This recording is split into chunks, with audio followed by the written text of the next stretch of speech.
Hello, Fightful Faithful. Welcome to another episode of uh whatever this is on This is Sour Tuesdays. Graps. This is the Is NXT it? post show. We For used to call it something else. I forget what we used to call it, but it was something else. I called it on Tuesdays. It was like the NXT after party, I think we said, but we're not in the mood to party, Kate.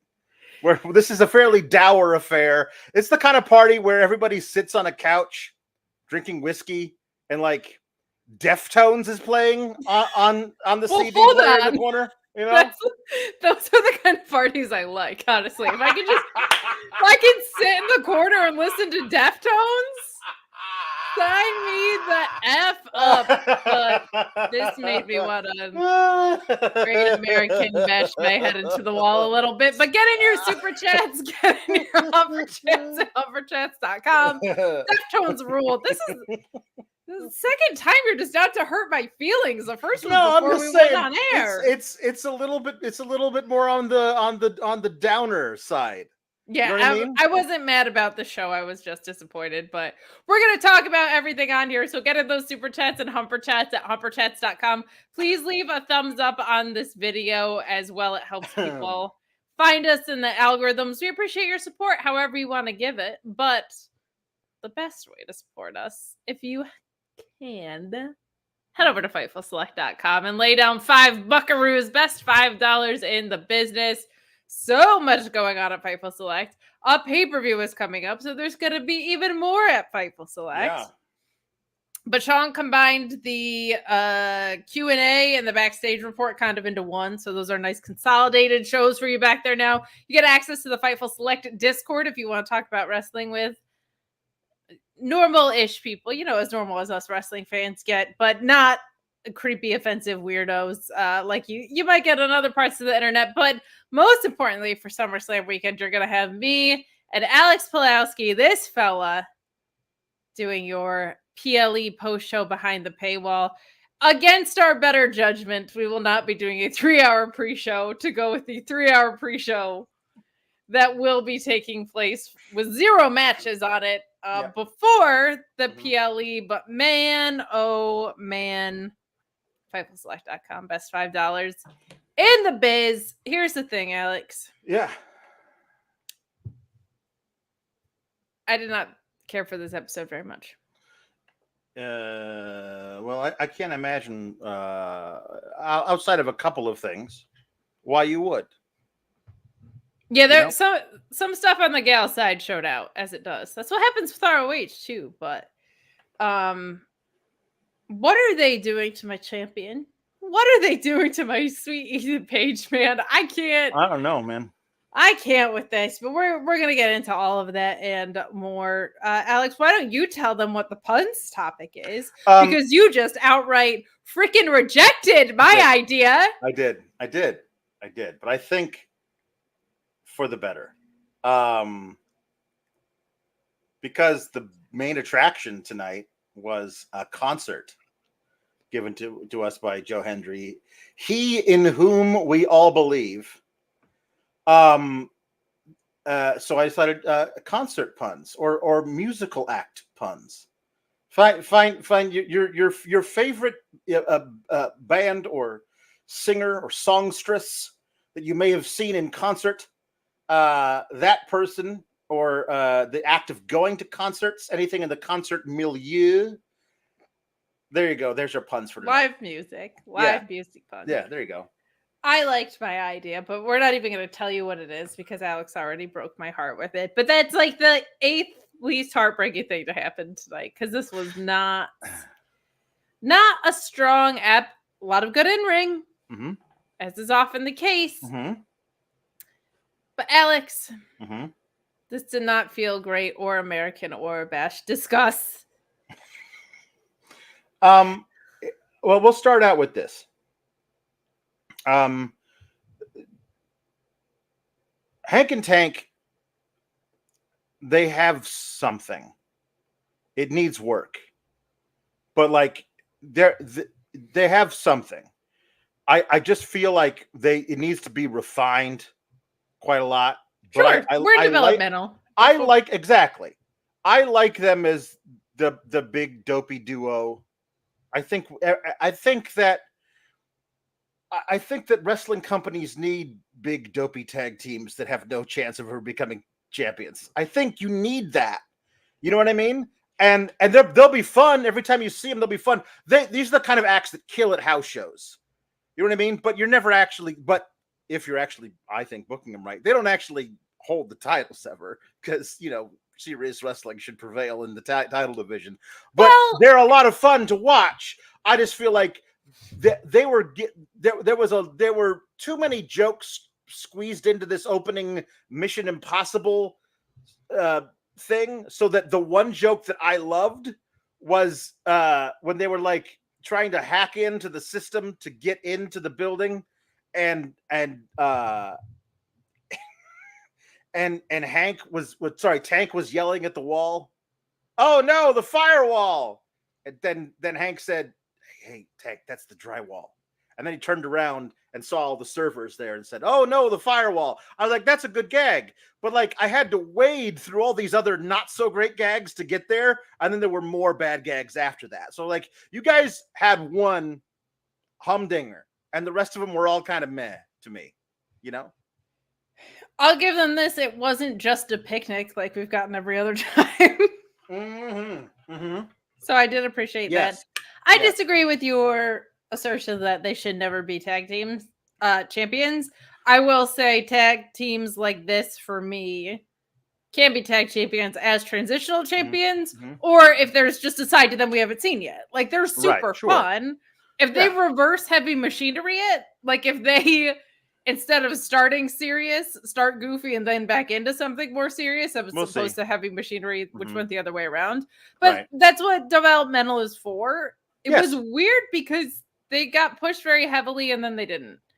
I know there were injuries in play, but like, remember Hank was showed up in the same outfit every week for like months. And then now we do this. Yeah, I like this one from Fun Door Soup, four door soup. How dare you talk about the Outrunners like that? How dare you read my mind and say exactly who I was thinking of when I was talking about that particular thing. It's possible you've called the Outrunners the jobbiest jobbers to ever job. I mean, they certainly so much appear to be it. They're way better than what they appeared to be the time that I actually called them that, when they showed up and I was like, who the hell? They've actually gotten a chance to show a lot more of themselves since then. But yes. So after all that, where they finally flipped the lights on in the fuse box. Yes. Then we get like, hey, here's what's happening today. We get Roxanne walking in. She's making eyes at her championship belt. And then I think we see Thea Hale. We see Tony D and his friends walking in. And then something, honestly, that I can never forgive them for. And that's why, I mean, just based on this alone, this horrible thing they did to me personally, this is a 0 out of 10 show. I don't care how good anything else was. They have the audacity, the temerity, the unmitigated gall to show Oba Femi rolling up in a big luxury SUV, getting out of the vehicle, and then he never showed up again for the rest of the episode. They showed me Oba Femi and then did not give me Oba Femi making a match for next week. What is the match? Is the American Bash even great if Oba Femi does not appear on said American Bash? More like Oba barely. You know what I mean? Because he's barely on the show tonight. Look, if there's only 2 seconds of him looking cool on my television, that's objectively not enough. But it is also better than 0 seconds of that. I'm just gonna need some I disagree. I would rather him not appear at all if all you were going to give me is him getting out of a vehicle, walking into a building, and then never doing anything in the building on camera. Okay, but he's still so cool. He is so cool, but that's the problem, is I was teased. It was a tease. I was teased so hard. So it's working. One moment. But no, because it's not. You tease me, but that I must have another taste. So that then I tune in next week to see what Oba Femi's doing. We'll follow But them for on all I social know, media. he Alex might just be hanging out in the background and not even actually. I need more Oba in my life. We all do. This is the only reason I watch on Tuesdays anymore. I could just fake my way through this show, but I watched to hopefully get a glimpse of Oba, and they showed me a glimpse, and that was all I got. I need more Oba. That is fair. But it was the coolest 2 seconds I've ever seen in my life. So what are you going to do? It was nice. Okay. So I did kind of like it felt old school, the way that we had like the roulette of promos, kind of like those like it went from Tony D to whoever. Like that was really fun. It reminded me of when they had to accidentally do that at WrestleMania because it was raining and I was watching it and I was like, these are the most organic promos we've had on the show in like 5 years. This is awesome. Because they were like, Kevin Owens, here's a mic, and with no script, and he was like, I got this. Even Shane McMahon had a good one. So it was kind of like that, but planned. But it just feels very throwbacky to me, so I appreciate those. Meet Norma says, "Sup, partners, let's crank. I pay as much attention to the show as Booker T. What is Oba Femi doing besides not being afraid of the NXT parking lot?" I mean, let's not undersell that. Yeah. And Bad Apple Jam Treebeard says, "Honestly, Outrunners might be our generation's version of Brooklyn Brawler and Barry Horowitz." You know what you can do for that, Apple Jam Treebeard? You can pat yourself on the back. Just like Barry Horowitz. Well played. So are we first of 3 title matches tonight? We got the Unholy Union. By the way, like if they're not witches anymore, you can give them a different name. Yeah. You can call them the normal Scottish gals. Yeah. That's right. Like I know only we call them the spooky Scottish witches, but I feel everybody called them the spooky Scottish witches. It's true. Like, you know what I mean? Like I would honestly just accept Dawn of Fire. It's so good. It's so good. Just do that. But like the Unholy Union says they're vampires. You know what I mean? Like, and that's not who they are anymore. It's fine. But I liked that they decided like, hey, we should probably give them victory as champs before we strip them of the titles and put them back on Bianca and Jade or whoever. And they came down, and here's the thing. I'm watching this going like, it's been so long since I've actually been able to watch these 2 women be good wrestlers. Because honestly, like, even as champs, they don't have matches. No. And when they on that triple threat where they won, they didn't look that impressive. It just felt like kind of a fluke that they won because, you know, Scotland. And I'm watching this match and I'm going, no, I remember being excited about them going to the main roster because they were really good. Especially everyone knows Kaylee Ray's amazing, but as a tag team, they were really good. Sure. And we got fooled into thinking they must be bad because of how they were booked. And we're watching them having this match. And I'm going, these women are really great. Why did you book them like ass for a year and a half and then just decide they're tag champs now and then stop booking them at all? So now they have matches. And they looked really good in this match. Good for them. This was very fun, especially versus the Metaphor, my faves. I mean, the answer to your question, why did they book them like crap for a year and a half, is because other than Braun Breaker, that's all they know how to do with NXT call-up. Sure. So that's the answer. Yeah. But it was really refreshing, and I think them having a little bit more experience was helpful with Jakara Jackson and Lash for sure. And just like, I feel like Kaylee Ray, one of her greatest strengths is her versatility. So her working with Lash Legend, I thought was a really nice kind of combo that we got. I am a big proponent of not splitting up tag teams just because they lose titles, despite how often that happens on the main roster. If they're going to be so tempted, and if they introduce a mid-card women's title to the main roster, a Kaylee Ray mid-card solo run is like screaming at me. And I know there's a lot of other women up there that could be contenders for that. But like, if you're in the business of trying to make new stars, seems like they're on their way with Tiffany Stratton. Would argue that they've completely booted this with Liv Morgan. Yes. Like, this should have been a career-defining reign for her, and instead it's about Dominic Mysterio. Like, have Kaylee Ray being a serious, no-nonsense mid-card title holder that floats between both brands, and like, after Rhea is done with these 3 women in this incredible faction, yes, I would like to see Shayna Baszler versus Kaylee Ray. Like, do that for me. But yeah, this match was a lot of fun. I think it was the right thing to have open the show too, because it had stakes, it had main roster people like coming down. But I feel like that outcome was pretty inevitable here. It would just be nice if we had women's tag divisions on any of the 3 brands that we have under WWE. Yeah. So Tim McFall says, "Thank y'all for last night." We had a little shout out. We had moments to Tim on the paywall show last night. As for tonight, the ladies showed out. Opener and main were excellent. The ego Oro stuff, not so much. And Booker needs to go away. So, yeah.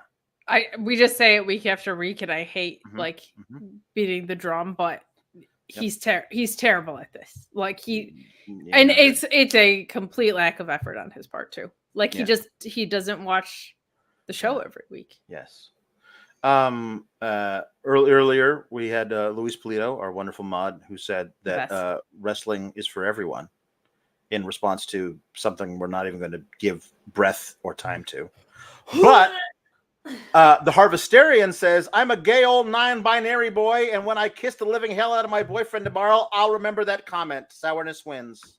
Sourness always wins, first of all. And second of all, I just want to give a big shout out to Val Venus for being such an ally, and would encourage you all to go to valvenus.com to see just how much of an ally he is. And encourage you to go to Fightful.com and see his latest efforts of allyship. Okay, so there we go. Also, not for nothing, Jakara Jackson, it's the best match we've seen her do, and Lash Legend has continued to improve and improve and improve. I think there could easily be future women's tag team champions down the road. They had a very good match here. They lost. And then we had Oro Mensah, who was out there, get in the ring and, kind of like say, it's okay. You guys get pretty good. And then Ethan Page comes out, and Ethan Page says, oh, look at that. The metaphor coming up short. It's like they're going to do next week. I hope you guys return the favor and console Oro after he loses to me. And then he gets in the ring and tries to hit. This is the closest you're ever going to come to my title. And he just tries to hit him in the forehead with it, but Oro ducks and then rolls him up. And then Lash and Jakara Jackson count 1, 2, 3, and the crowd chants 1, 2, 3. And this is the worst booking in the history of champions of any wrestling ever. Well, I don't know about that. I don't even know what's the worst booking on NXT champions, to be honest. But it's considering the ceiling of the fanfare of Ethan Page coming in. And he immediately gets a title match, gets his finisher kicked out of, and loses clean. Then becomes a champion a month later while unconscious.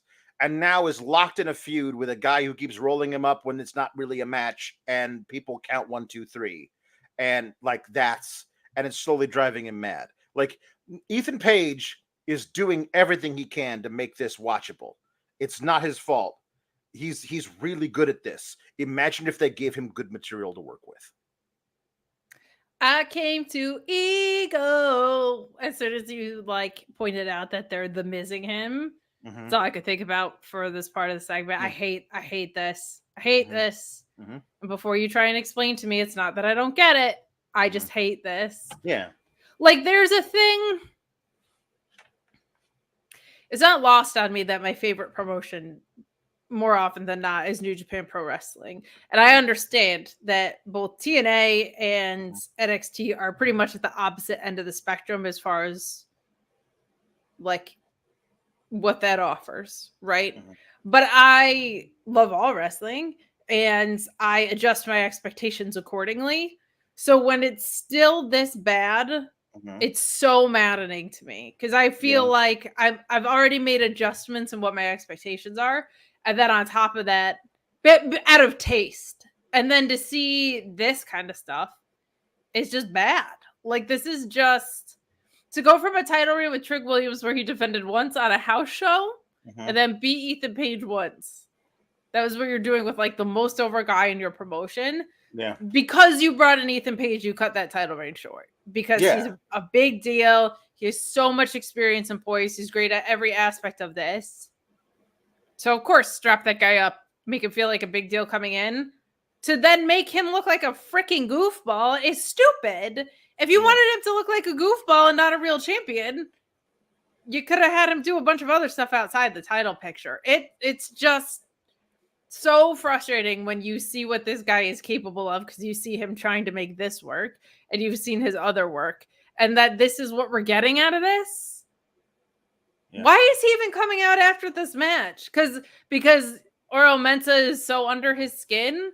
I don't buy that. Ethan Page is smarter than that. Yeah. Ethan Page doesn't give a crap that like No, like this. Jakar Jackson and Lash Legend lost. Like he Right. needs to come out here and insert himself into the picture is just No, because when you go, oh, you're all ego. So who's a very egotistical heel? Oh, the Miz. Let's just book him like the Miz. Like, oh brother. you know what I mean? Like, that's the thing. You're all ego. Well, in our brains, the only thing we can think to do with that is somebody who is unjustifiably arrogant, meaning not good at this, but thinks he is, and that's how we'll book you. Like, that's the only thing I can think of. That the people who are booking him never watched a single one of his matches, don't know how good he can be, have never seen him promo, don't know that he's got so many layers to him. He may not be leggy and blonde, but he is an onion. He's an onion with all the layers, and they're just doing the surface stuff. All the skin, not even the edible onion. They're peeling the skin off the onion that you get from the, and that's all we got. Come on. It's not even the good onions either. It's just like the boring white ones. They don't even have the like right crunch or flavor. It's very upsetting. But here's the thing, chat. We're gonna do something kind of fun. Okay. We're gonna play an ad. Okay. You probably know what one's coming. But while we're playing that ad, you guys are going to type Corey's name and we're going to see if we can Joe Hendry him on the show. Okay. So everybody type Corey Brennan in the chat. Okay. And we'll see if he appears and if we believe in Corey Brennan. But I will also say, because we are committed to bits here. Uh-huh. If your ego is a little deflated, if your championship run ain't hitting the way you thought it would, BlueChew.com, code FIGHTFUL. Blue Chew, main event performance, main event confidence, and a main event deal. Go to BlueChew.com and use the code FIGHTFUL, and you will get Blue Chew with their first shipment for free. Shipment? Yeah, I said shipment. No waiting in line at the pharmacy, no awkward doctor's visits. You take their online exam, and then if approved, it's shipped straight to your door. That's right. Same active ingredients as Viagra and Cialis, but in a chewable form and much more affordable. How can you pass up on this? How can you pass up on that confidence? How can you pass up on that performance? How can you pass up on making your sex life better? That's what Blue Chew is here to do. You don't have to have a problem to use Blue Chew. Just get that additional performance. BlueChew.com and the code FIGHTFUL.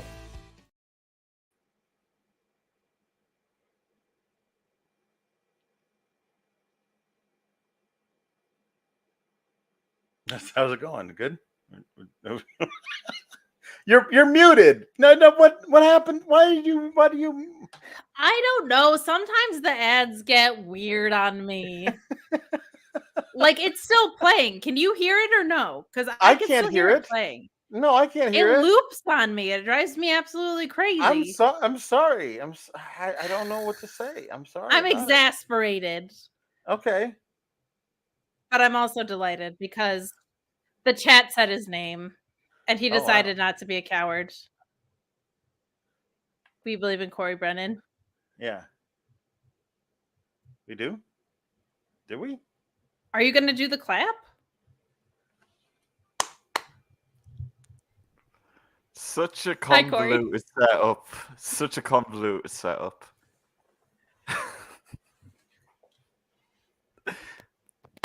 Is it because I'm Celtic that you just drove me in with Joe Hendry? Is that why? Irish, No, Scottish. I mean because he was on the show tonight. I guess. I Weird if he wasn't on the show and we brought it up. But yeah. That is the case. I have to leave and come back in because the Blue Chew ad won't stop playing in my ear. So it's just Sean talking about dick pills on loop.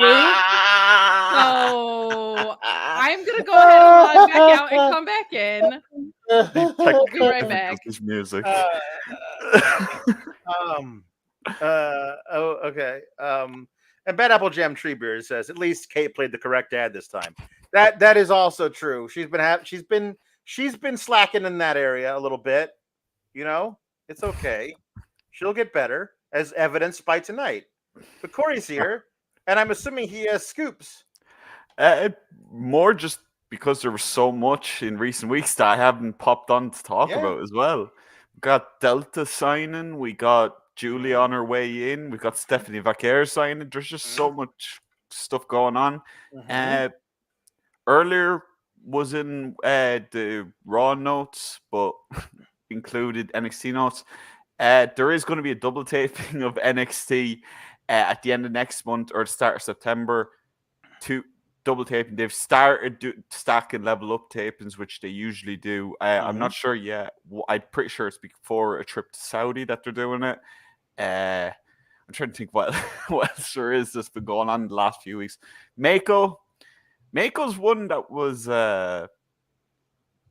let's just say a long time coming from people in NXT that I spoke to. I think I said it on the show a couple of times that there wasn't really an expectation that she'd be back, and lo and behold, she's retiring next year, which is a shame, but she's going to go out the way she wants to, and I think that's the best part about it, really.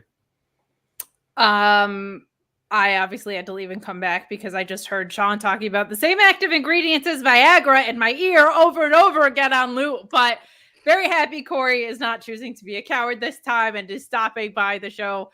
If I missed that you covered this already, my apologies. But someone that I'm a huge fan of that you confirmed. Did you talk about Delta yet? I skimmed it. I kind of just went through like a quick thing, but yeah, the Delta signings one that's kind of been like an open secret. I think Kate, me and you have like talked about this a couple of times where we've kind of been like everyone's saying that she's going to WWE, but no one could confirm it and so on.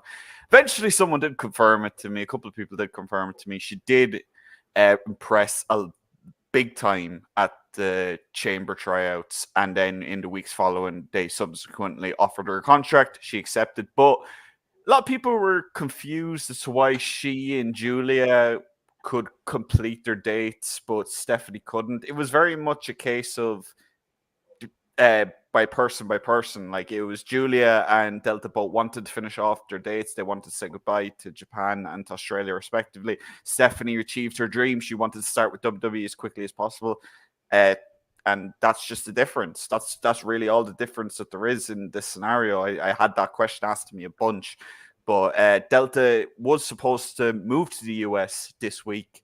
Obviously, with there being so much problem with all the crowd strike stuff and flights and all that isn't something I've been able to confirm for sure. But I imagine we'll see her, Stephanie, and Julia all within the month of August at some point or another. I think they're about to have a big shot in the arm into the programming. And an interesting note that both me and Sean were both told back at the draft was that NXT would have enough star power going into the CW, and that wouldn't be a concern. And I think they've done a great job of doing that. They went from having nearly been picked bare of all their stars to creating all these new stars, these top stars on the brand, bringing in TNA stars, signing all these new stars. So I think that's really interesting as well. Yeah, a couple of other things, not reports, but just deductive reasoning tells you a few things. Also, one that Steph Acker probably got moved along quite a bit because those WWE tapings in Mexico were underway almost immediately after. And also Mexico, a little bit easier of a flight, I would say, than Australia for sure. Yeah. And Japan as well. So just an ease of logistics. I'm sure it also just wanting to get Steph's presence on those Mexico shows, I'm sure, played into it a little bit. But if you're not familiar with Delta, you have a lot to look forward to. If you're not familiar with any of these ladies, you have a lot to look forward to. I am intrigued to see how they try and fold this into this rookies versus veterans storyline, because I think that's going to continue. And now we have 3 new stars coming in here, but them jumping into title pictures, I think, might make more sense than anything. But some good stuff there. We have some continued TNA crossover. We have continued independence crossover with Bloodsport. We saw Charlie Dempsey. We saw the Creed brothers there. Anything that you have had your ear to the ground on, either, I don't think we have anything confirmed, but have you heard any whispers about the continuation with TNA or any of the crossover with GCW being something that continues? Seems like Bloodsport is just kind of a fun home for people every so often that it happens. I try not to talk about all this widely praised stuff going for recently, because a lot of people had problems with that. But Charlie Dempsey in particular has gotten so much praise for over the course of the last year of me doing this. I've just constant praise for him for being able to. He's going to all these different promotions. He's gone to AJPW. He's gone to TNA. He's doing Bloodsport repeatedly. He's constantly getting praised for his professionalism, for his ability to just adapt to all these different styles. And every time I ask, it's like, well, we're not really seeing that kind of transition on screen. He's not quite a serious actor as people would probably like to see him as. But I've been told time and time again, it's only a matter of time for him. Everyone in NXT is a fan of his. But it's funny that you do mention that stuff, because I did want to mention a no quarter catch room thing. A couple of people have asked me since Gulak and Damon Kemp were released, was there plans to maybe break the stable up, maybe stuff like that, just in the meanwhile? No, that's never been considered. Ren Sinclair was apparently supposed to be joining the stable for a while now. She was planned to join, so we've seen that, and she's been awesome in that role. So, but more with the crossovers, I've just heard that everyone in NXT is happy to have these TNA stars in. It's the same in TNA from what I've heard. Sean would be better suited to talk about the TNA side of things. But in terms of NXT, it's still the same. There's still a hope to see other people like Josh Alexander, like Giselle Shaw, just some of the names that keep popping up who haven't showed up yet, who people want to see crossover. And there's been some talk of more Noah crossover with NXT, as well as the N1 with Josh Briggs and Tavion Heights. There could be more NXT crossover there coming down the line. Not sure on that yet. I've just heard some whispers. But other than that, it's an ongoing thing. A lot of people have been asking me, is Marigold in Marigold's Grand Prix? There's one mystery participant from another company. I've been trying to find out if that's NXT. I haven't heard anything yet, but if I do, you guys, as ever, be the first to know on Five Select, $5, best $5 in the business, as always. So, yeah, that's kind of that topic anyway. No, that's awesome. And it's so funny because you said not much new except for these 3 things. And to think that 6 months, a year ago, that just wasn't even an option for any WWE brand. So that's really cool and special. And wrestling is a really fun landscape right now with stuff like that going on. I firmly believe that rising tide raises all ships, right? So some good stuff in there. But Corey, we'll probably see you on next week, I'm guessing. I'm hoping that maybe the second half of this is a little bit more eventful than the first half was. It was pretty tame opening night here, but anything else that you want to leave us with? And not really. And as usual, guys, I'm not just doing NXT scoops anymore. I'm doing European wrestling scoops. There's going to be a big progress update from the show at the weekend coming up later this week. That'll be on Five Select. Probably the free tier, not sure yet, but yeah. Other than that, guys, enjoy the show and see you guys next week. Thanks, you Corey. so much, and thank you for holding us over while I had to log out and log back in so I could get Sean out of my ear talking about Blue Chew. But man, they're gonna be living in my head rent free. So BlueChew.com, code Fightful. But Corey, thank you so much for stopping by. Oh wow, I actually preemptively took him off the screen. So. Sure. Accidentally. Yeah. No, sure. I mean, for the mere act of calling him a coward, I would have kept him on there longer. But your record speaks for itself. Let's be honest. I don't like being preemptive about things. That's why I had Blue Chew playing in my ear so much. We appreciate Corey stopping by. Check out his scoops. Check out all of the scoops on Fightful Select. .com. Great. Cool. Let's get back into this. So Cedric Alexander teaching the kids a thing or two, and in walks Sean Spears. I like his new look. It's not bad. I like his new look. He looks like a villain from The Matrix. It does. He's like a longer coat, like double vest. Not double vest, double-breasted, not double vest. That's a different guy. He also has history with double vest. Eventually, maybe double vest will get that match against Sean Spears. Seems like he won't. Anyway, it's a double-breasted, but it's also sleeveless. And then he walks around with his arms crossed like this, with one arm over a forearm and one arm under a forearm. It's a thing I've never seen. Anyway, Sean Spears saying mean things to Cedric Alexander, and then they decide they're gonna have a match. No, they're not gonna have a match. They're not gonna have a match because Brooks Beach walks up and like, you talking bad about me and or my mentor? Let's have a match tonight. And Cedric's like, yeah, okay, let's do that. Double vest in the breast, I think, is a new tag team in the making. But Sean Spears always brings the fashion. Double breast and the beach, I think, is okay. Fair. Fair. There you go. Yeah. Fair. A nice swap. I really enjoyed the dueling roving reporters with them wearing terrible jackets over no shirt, interviewing both Tavion Heights and Tony D. Tony D's great. He's always been great at this. He's so natural with all this stuff. Here's my question. Where have they been hiding Tavion Heights? Because we already knew he was this, they talk about it. He's a former Olympian. He was in the Olympics just 4 years ago. We know what he can do in the ring because if you watched him anytime that he's done anything in the ring, you go, wow, that's great. He must not be able to talk. You say to yourself, that's must be why he's not on TV more. Because he was in the breakout tournament, really impressed, and that was off TV for months. And finally, he has a thing where now he's part of the No Quarter Catch crew. So I thought to myself, oh, they're putting him with a faction because he probably can't talk yet. And they're trying to figure out a way to like ease him into it. He gets interviewed by, I think it was Hank. And like, he's natural. He's got a really good cadence. Like he's not stumbling over any of his words. He seems like a real person. And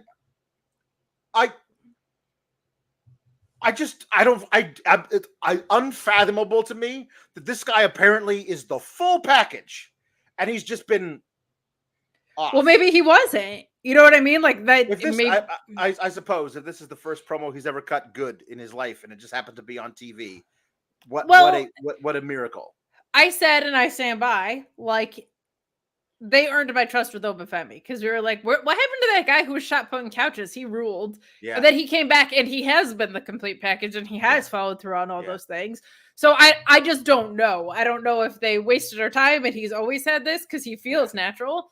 But sometimes you need a bunch of reps and to do a bunch of work off screen until you are the complete package. Maybe they've learned that, like, let's get these guys ready and then put them on TV, because he really did feel comfortable. But this is a very specific type of promo. Maybe his in-ring ones suck, or maybe they did suck and they need to do work on them. So Right. So we'll see.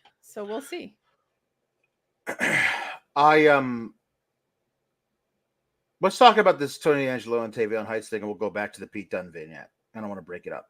Tony D'Angelo and Tavion Heights is great. Tavion Heights and Tony D'Angelo, both amazing grapplers. I loved seeing them like chuck each other over the ring. It was amazing. Like I really thought this was a great exhibition of what Tavion Heights can do, and Tony D'Angelo getting to be excellent at this. I even liked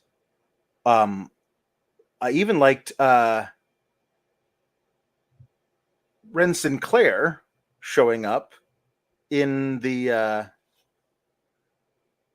stands and like doing this thing, and then jumping the barricade to run in after Tavion got pinned and like get him all fired up.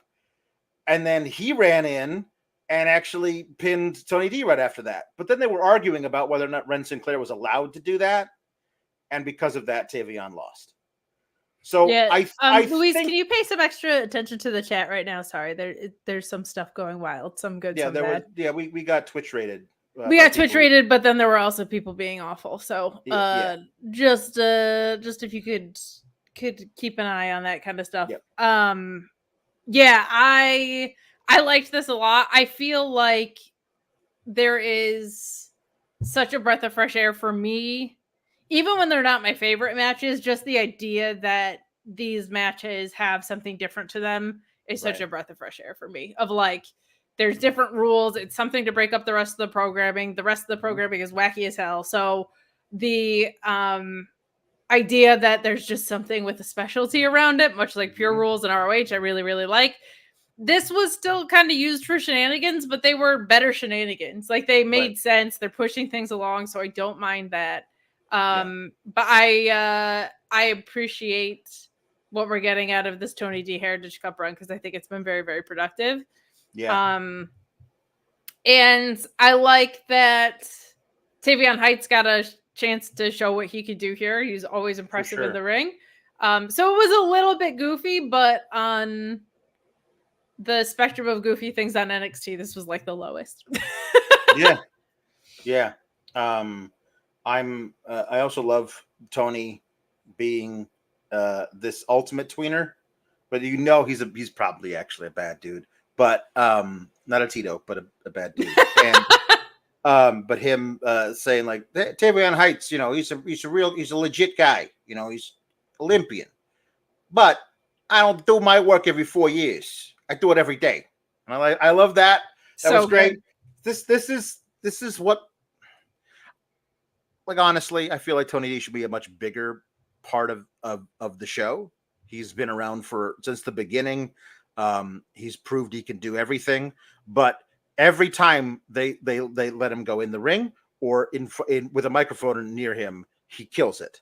Yeah. So I just feel like if he's batting 1,000, figure out a way to get him up to bat more often if you can. Like, I don't know if you got to like sneak him into the 7-hole with a mustache. You know what I mean? Like, get him up to bat as often as possible. That's my own thing. You know what I mean? Bobby Valentine him if you have to. I nice reference. I think for me, the obstacle seems like it is still, though I think he does a very good job at grounding it. It's still kind of a wacky gimmick, and I feel like them putting that toward a higher card title might not be the best, but he's also shouldn't be like a complete goofball or whatever. Right. Yeah. So I kind of like the Heritage Cup for him, but I do think him defending it more would be better. Yeah. So I'm with you there, because it's really nice to have the fact that he can beat the hell out of people in the ring offset some of the silliness that comes with him. So, okay, so I know they're your favorite thing about NXT, but we could have easily dispatched with the Oro Mensah stuff. I don't know, 5 weeks ago, and then Ethan Page could be if you're gonna keep Trick Williams artificially away from a feud with Ethan Page for a month, Ethan Page versus Tony D'Angelo, please. You know what I mean? Like he should be nearer the top of the card. Like, I love the stuff he's doing with the Heritage Cup, but like it allows him to like have 45 seconds of TV a week if he's not wrestling. And I would like that. I would like that number to be up. That's all. I would like him to defend it more. But sure. I also think that yes, I'm a Metaphor Stan account, but that doesn't mean the usage of them has been all that great. I just love them so much. Yeah. So I'm with you there. And we don't have like intermittent things going on for Ethan Page. He just keeps getting rolled up by Oro Mensah. So sometimes it's good to have, especially with your world champion, like the overarching story of what's going on with Oro Mensah with these intermittent defenses in between, like we had, was it last week or the week before? Like, keep that going so that Ethan Page gets 4 or 5 title defenses under his belt. So we don't end up in another situation like we did with Trick. Yeah. But instead he gets rolled up when he's not in matches, which makes no sense. Also, like A-Shock bringing this up, he says, give the Heritage Cup to Jonathan Gresham. Well, that does seem like the kind of thing that would right up his alley. And if you are doing a TNA crossover, like just imagine Tony D being like, that's light work. Who else you got for me? And in comes a dude wearing the octopus mask. And like Luca just runs away because he's just so afraid of that would rule. That would rule. I mean? Like, just Jonathan Gresham showing up would be the most amazing thing. That would be insane. That would be great. I think he was injured a bit, but I think he's back. But I can't really speak to the TNA product because I cover ROH. Okay. This Pete Dunne vignette is fantastic, and it's honestly, so good. It would be fantastic even without the little. I got called up to the main roster, and immediately I was saddled with a terrible nickname. I was like, "Yeah, they admit it. It's a tacit admission that it was a terrible thing, terrible idea. Everyone admits it." I think there are certain things that they're doing that are poking fun at that era of like Chelsea Green waiting outside of Nick Aldis's office feels like it's very referential to the fact that she used to literally do that. This is also really good, especially because Pete Dunne was out there in interviews being like, it's not that bad. We know Pete Dunne. We know it was terrible. So I'm glad he got to be vindicated. Yes. I was blown away by this. I love that he was like, I got to be a hanger-on the Sheamus show. Yeah, that was really good stuff. And then Sheamus went home.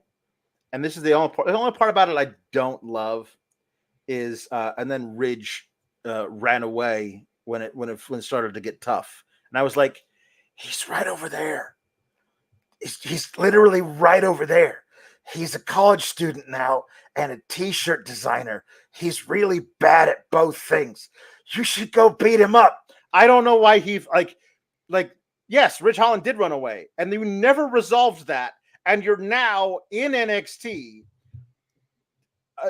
targeting a different person. Just can you beat up Ridge Holland first before you go after Trick Williams? Just beat him up, like beat him up so bad that you give him amnesia and he actually thinks he's a real college student. Like something. He gets sent into Bizarro World. Yes, JW Pringle, shout out to the Mad Mod Luis, who's handling double. He's doing extra work tonight. Doing extra work tonight. Thank you so much. We appreciate the Twitch raid. We just don't appreciate people being assholes. So yeah. The only issue with Gresham with the Heritage Cup, Gresham's finisher currently is spitting black ink into his hand and locking in the Iron Claw on Fools for the win, which might be against the rules of Heritage Cup. What goes on in TNA? Honest to God. Why are we doing that with Jonathan Gresham? He's part octopus. Like if you look up the do octopi spit ink? yes, octopi do spit ink. You don't know this octopi do not know spit ink. this. Yeah. It was a self-defense. They spit ink to like cloud and then get away from predators. Yes, it's a I didn't realize it was like ink. Yeah, ink. Okay. It's ink. Yeah. Anyway, Jonathan Gresham did the 23andMe and it came back 42% octopus. So Well, hold on. What was the other 58%? I don't know, just stuff. 58%. I know math. Don't worry about it. Anyway, Pete Dunne's coming after Trick Williams, but they didn't technically make the match for next week, and Trick didn't do anything this week. How this man is the most over dude on your roster. He's one of the top 7 most over guys in your employ on any brand. You have him lose the title by knocking a guy out, and that guy pins somebody. And then he's like, eventually I'd like my title back, I suppose. And that's what you got him doing. And he didn't do there was no promo thing. There was no, hey, next week, Pete Dunne versus Trick Williams. I mean, I'm assuming that's what we're getting, but what the hell? It's also, the match is made for next week. When did they do this?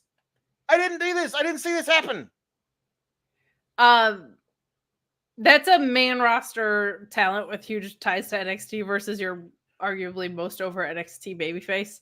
So that should be made into a very, very big deal over the course of the next week. Across both NXT proper and NXT UK, I think Pete Dunne has the second longest title reign. Like, make a bigger deal of this. You know what I mean?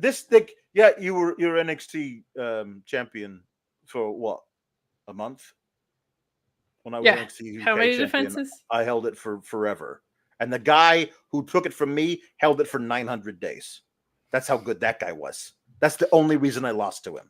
Like, more people should make a bigger deal of, in hindsight, yes, I lost my title, but look who I lost it to. To the guy, the guy that you know held what I it mean? for 900 Like, days. Yep. I think you could do a lot of fun stuff. But anyway, they were previewing next week's matches. They should probably have come like made a bigger deal of it. Like, had they probably will over the next. But I mean, Trick Williams, Pete Dunne, Trick Williams, like walking into Ava's office and Ava saying, "I got you that match with Pete Dunne. Good." And he looks at the camera. Pete, come here next week, but don't think you're gonna, you're not gonna leave with all your teeth or whatever. Something like, do something on camera. He's again one of your most over dudes on the entire. Yeah, no, he should promote the match on the show. Yeah, that's what promos are. Yeah, they're short for promote. Yeah, they only take 2 letters off the end. But it is short for promote. It's not like that heavily coded. Shorter, but it's shorter. It's true. So they did the video package where they spliced everything back and forth with like the Mean Girls and the rookies. Where the Mean Girls said, how like, oh my God, it should have been us. What a joke. How dare that Jakara Jackson and Lash Legend get a title match after beating some thrown together tag team of Carmen Petrovich and Sol Ruka. And I was like, didn't you like have a match versus Carmen Petrovich and a much worse wrestler than Sol Ruka and lost to them?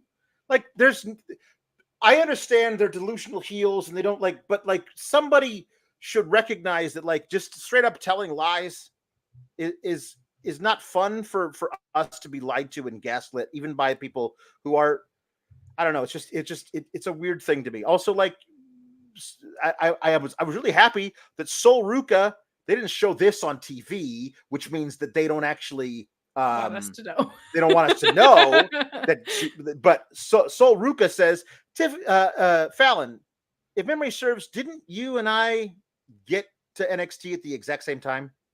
All right, thanks a lot, rookie. Yeah, that was the best part of any of these little vignettes on little videos that people shot for themselves on social media, was Sol Ruka calling out the ridiculous BS of the storyline, and they were like, "Actually, Sol, we really like that it's a rookies versus veterans thing, and yeah, you're totally right, but we can't mention it on TV." Well, they did mention that about Jasmine Dix, so they're okay with breaking that. I think what they need is a 3-hour pre-show to Great American Bash, and then we would have seen such content. It's very true. Hey, Cedric Alexander got a victory for the first time, I think, that I have seen since 2020.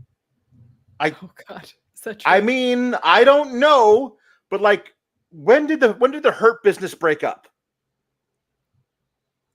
Because he had a match versus Shelton Benjamin and won it with like a cheeky little roll up, and then Shelton Benjamin, they never had a rematch. And after they broke up, that was it. I don't believe I've seen Cedric Alexander on television win a match in maybe 3.5 years. It certainly wasn't a memorable one if it was the case. Like, it would be one where he accidentally won because the loss developed some other story or something. His first televised win since 2021. Gross. Okay.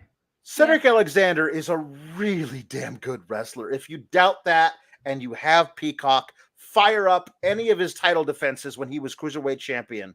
Like, and for a while, they were actually doing Cruiserweight title defenses on the pay-per-views. Fire up any of those. Here you go. He was so good. It was when they got back together for 10 minutes. Got back together, but JK. Yeah, there you go. Yeah.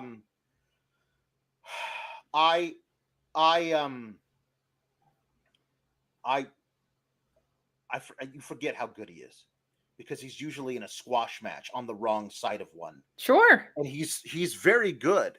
And I honestly thought that like the Beach gave him a good match. It was a fun little back and forth. And the only reason that honestly that Beach lost is because he tried to do a Rob Van Dam spinning elbow drop to the table and broke his own damn leg. Like, he didn't actually, I hope, but it looked horrible. And I mean, like, the lumbar check continues to be one of the coolest finishers. So cool. I'm a big Cedric Alexander fan. I'm really glad that his time in NXT is not going to be purely putting over the young talent. And no, I think he's going to get a real deal run. It feels I'm really happy for it. Like, yeah, much better this week than last week too. Just felt like he just needed to shake off some rust and get a rep under his belt. But him and Brooks Jensen had a good little go here. Shout out to the Jimmy Rave shirt too. I like a lot of the off-screen references we're getting from our dear Beach. Yeah. But they had good chemistry, and this was a good clash in styles kind of thing. I just don't know what to do with what is the story with Brooks Jensen now. You know what I mean? He is he disappointed his mentor, who is trying to mold him into a crazy person that he can control in this loss. Much like you and me. Right, exactly. No, that's been our story from the beginning. This is long-term storytelling, Kate. You arrived here at Fightful, bright-eyed, bushy-tailed, and you were always trying to find the good in things. And look what I've turned you into.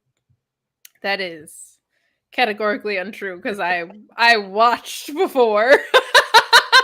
I watched before I joined you, but I think it's really nice that the Beach felt inspired by our dynamic that he tried to make this happen. It is good. Anyway, I thought this was fine. I will see what they do with Beach, but I did like Spears being out there watching and feeling like obviously a little disappointed, and Beach taking the loss very hard. So yes, I'm excited to see what they do with this. Sean Spears was so good in the 4-way that we got at Heatwave. Yeah. And he did some good promo work going into it. He's a lot like a hovering chair pervert, though. They need to change that about him. Like, he's got to recruit in different... I would like it if he recruited in different ways other than being around.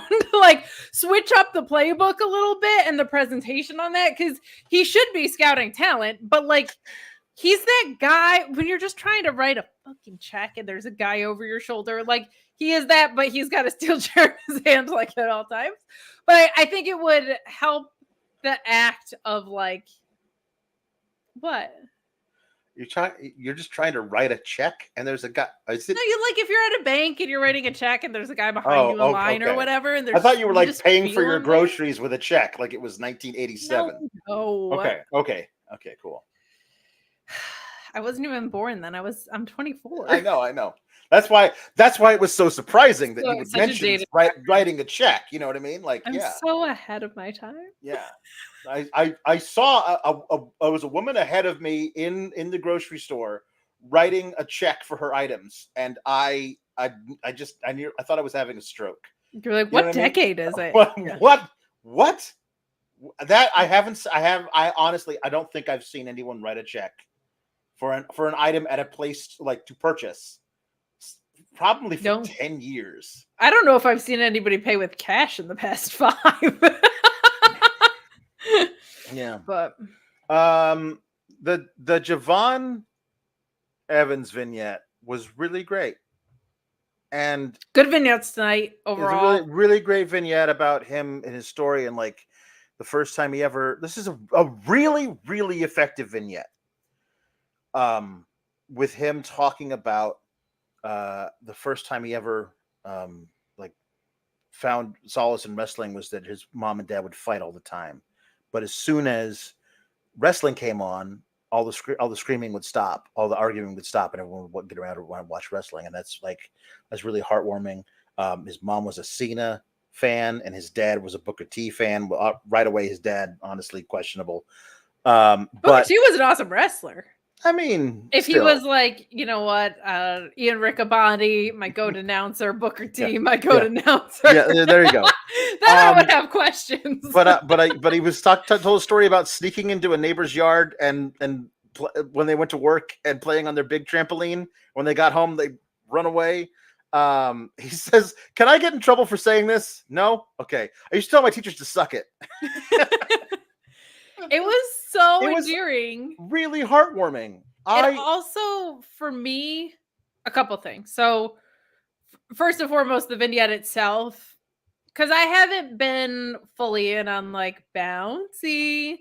Yeah. Because he's so much more than Bouncy. Like, this guy is a lot of things, and I don't like slogans that reduce you to one thing. Right. But like hearing the thing about the trampoline, I'm like, oh, that like I'll think of it differently now when I hear it, because they gave us this insight. Right. The other thing is with NXT, sometimes I feel like I'm watching an episode of The West Wing directed by Tommy Schlamme, and then other times I feel like I'm watching Sesame Street. The vignettes we got tonight from like Pete Dunne in this feel so fresh and modern and impactful and well done. And then we get some of the dumbest shit ever. It feels like an after school special. We say it all the time. I can't reconcile the fact that these are the same television show. It's so bizarre. And so like that's a thing. Also, here's the thing for me. I'm watching this vignette and going, this is an amazing vignette. And then going, they're not going to build on this. What's your plan for Javon Evans? What seems like it could be the plan for Javon Evans right now? Like I want it. It should be, but like have an interview with Javon Evans tonight after that vignette plays. We just saw this vignette with we wanted to ask you a question about blah blah blah, and Oba like pushes past him. Hey man, I was doing an interview. Do you think that I care? And he just walks. And like, you're going to care when I see you in the ring next week, big man. You can bet on that. Like, immediately everyone tunes in next week. You drop it. I don't care what's going on in the Olympics. Javon Evans versus Oba Femi is the thing that's happening next week. Everyone's tuning in. And by everyone, I mean me on 4 different TVs. Okay? I was going to say, at least very specifically you. That reminds me of when they set up Punk and Eddie in AEW. Remember how awesome that felt? Like when it was just Punk talking, I think it was to Shivani and Eddie just interrupts. Like that same setup with the size differential and the personality differential that you talked about could be very, very fun. I am hopeful because they do keep Javon Evans near the top of the card in pretty much everything they're doing. And as terrible as the booking on the show is, and it is the horrible booking kid show, Oba Femi's been booked really, really well. Yeah. Like not perfect in the sense that he's been booked like match ending wise perfectly or whatever. Right. But like They for protected him NXT, in an amazing way. Like yeah. he feels really important. Yeah. You know what I mean? So I know they're gonna do something with it. I'm impatient. I want my Oba. Well, you're also you're right to be skeptical of the Javon Evans stuff. Yeah. But what's funny is it's almost like him not having a title makes it better because they can't book title runs. Right. So the fact that he has no gold is actually like a better sign. Yeah. The Rascals is the treehouse a thing? I'm supposed to know what that is. Anyway, they were all sitting around in a circle, making thinly veiled weed references, and then they decide that they want to go after the Blurry Boys NXT title so they can defend them both NXT and TNA. And so later we see that contract is being made, and Robert Stone and Stevie Turner bring the contract to the Blurry Boys, and Axiom signs it without even really looking at it as he's talking to LWO in Spanish, and Nathan Frazier is doing the thing there. I mean, listen, it's fine. I get it. I want to see where it goes from here. But like Axiom being pissed at Nathan Frazier for not taking things seriously, and then Nathan Frazier now being pissed for Axiom for the exact same thing later, it is a role reversal deal, which can be fun, and then we'll see like what comes of it. But like I really enjoyed it. I did too, and I feel like, I mean, we're going to talk about what they did with Joe Hendry or didn't do with Joe Hendry in a minute, but like these partnerships are much better than nice. We've met 69 puns. We're 69 puns, people. Everyone in the chat saying noise. You're great. Yep. Noise. It's the noisest. I would say that these are much more effective than like proper invasion angles. Those always seem to go poorly. So I'm glad that they are kind of dripping and drabbing along the way, and that they're doing it with some well planned talent for sure. Right. The main event of the show, Kate, happened at the 1 hour mark. Javon Evans had his concert. Javon Evans had a concert? Sorry, Javon Evans. Where was I? I was looking at this thing. It just still says Javon Evans. I'm reading it out loud. Joe Hendry. Javon Evans did not have a concert. Joe Hendry, of course, used to sneak into his neighbor's yard and do lots of tricks on a trampoline.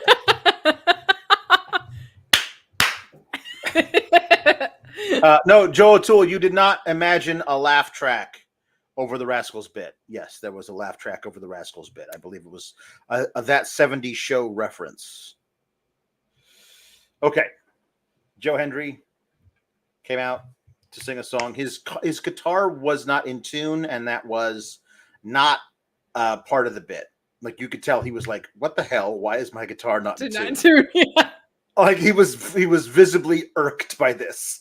Like, okay, got that back together. All right, let's get started. It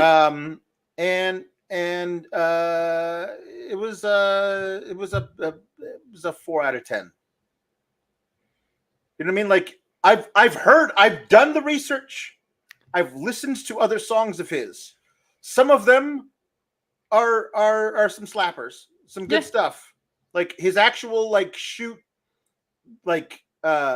songs, like little parodies of the people. The one that he does instead of a blue dabba abba da, the I'm Drew abba. It's honestly inspired.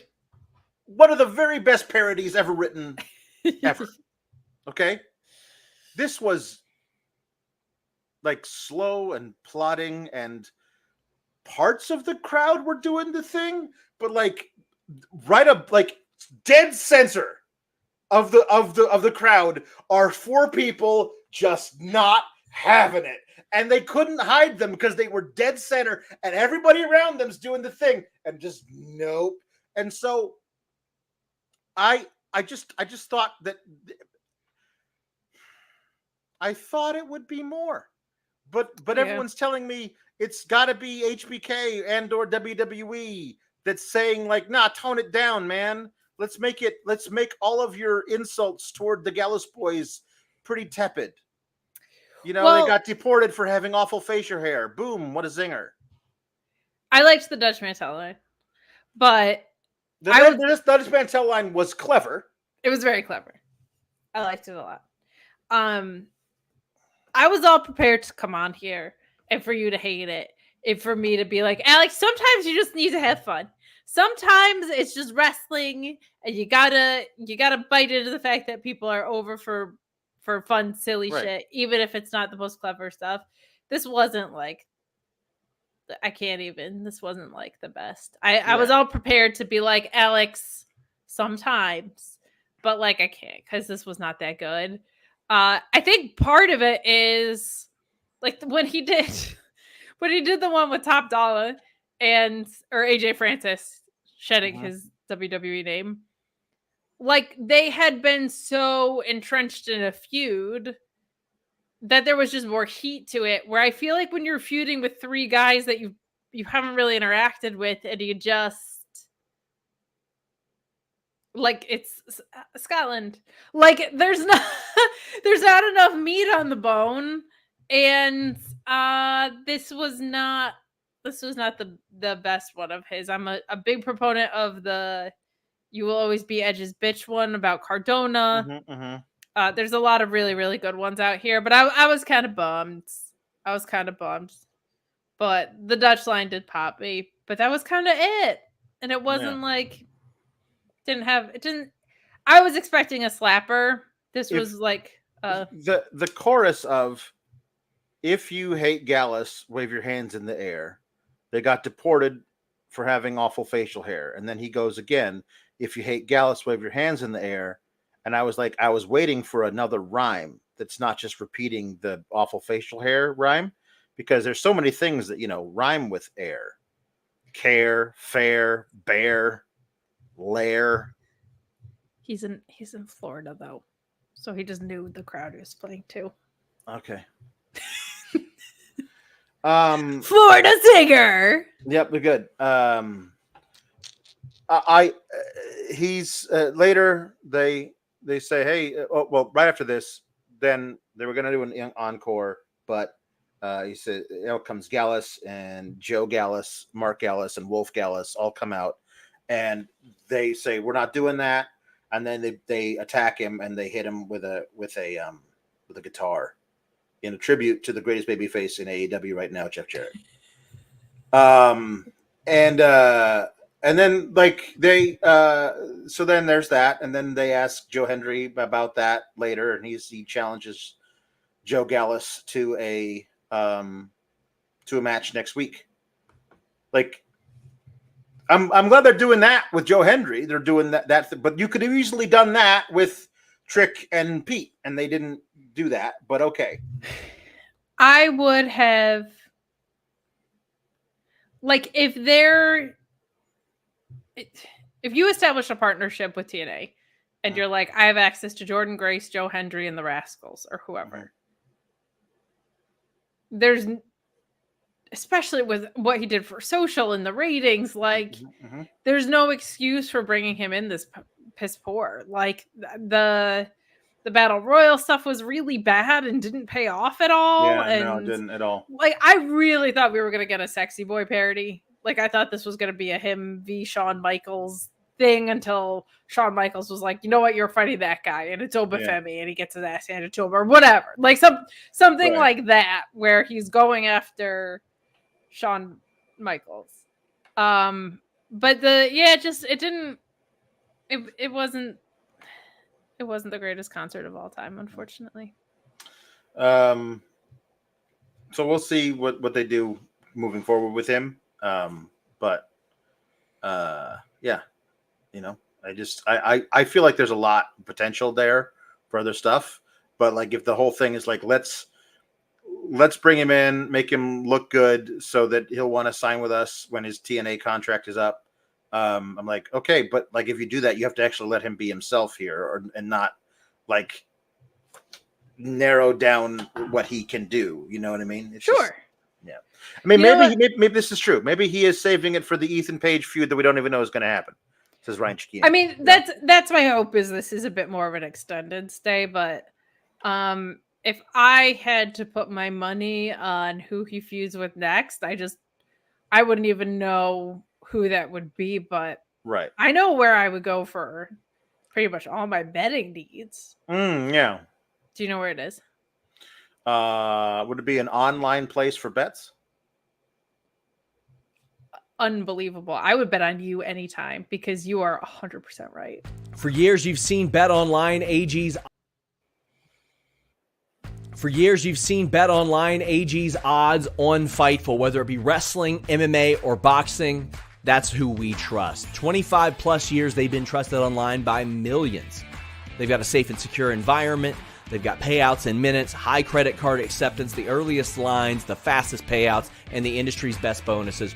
Whether you want to play games, whether you want to bet on basketball, MMA, boxing, wrestling, baseball, hockey, anything, check them out. You may say, wait, you can bet on wrestling? Yes, you can bet on wrestling. We've been giving you betting odds on wrestling for so long and giving you some good underdog picks as well. I think we hit a 9 in our first few months just working with BetOnline AG. So check it out for yourself. Of course, we want you to only bet what you can, and please bet responsibly.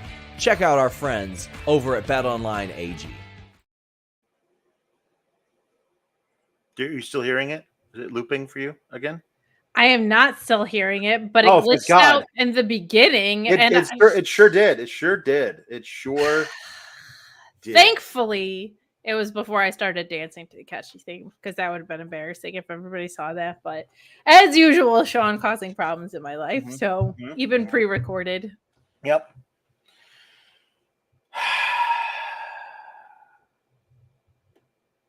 Kate, Alexander.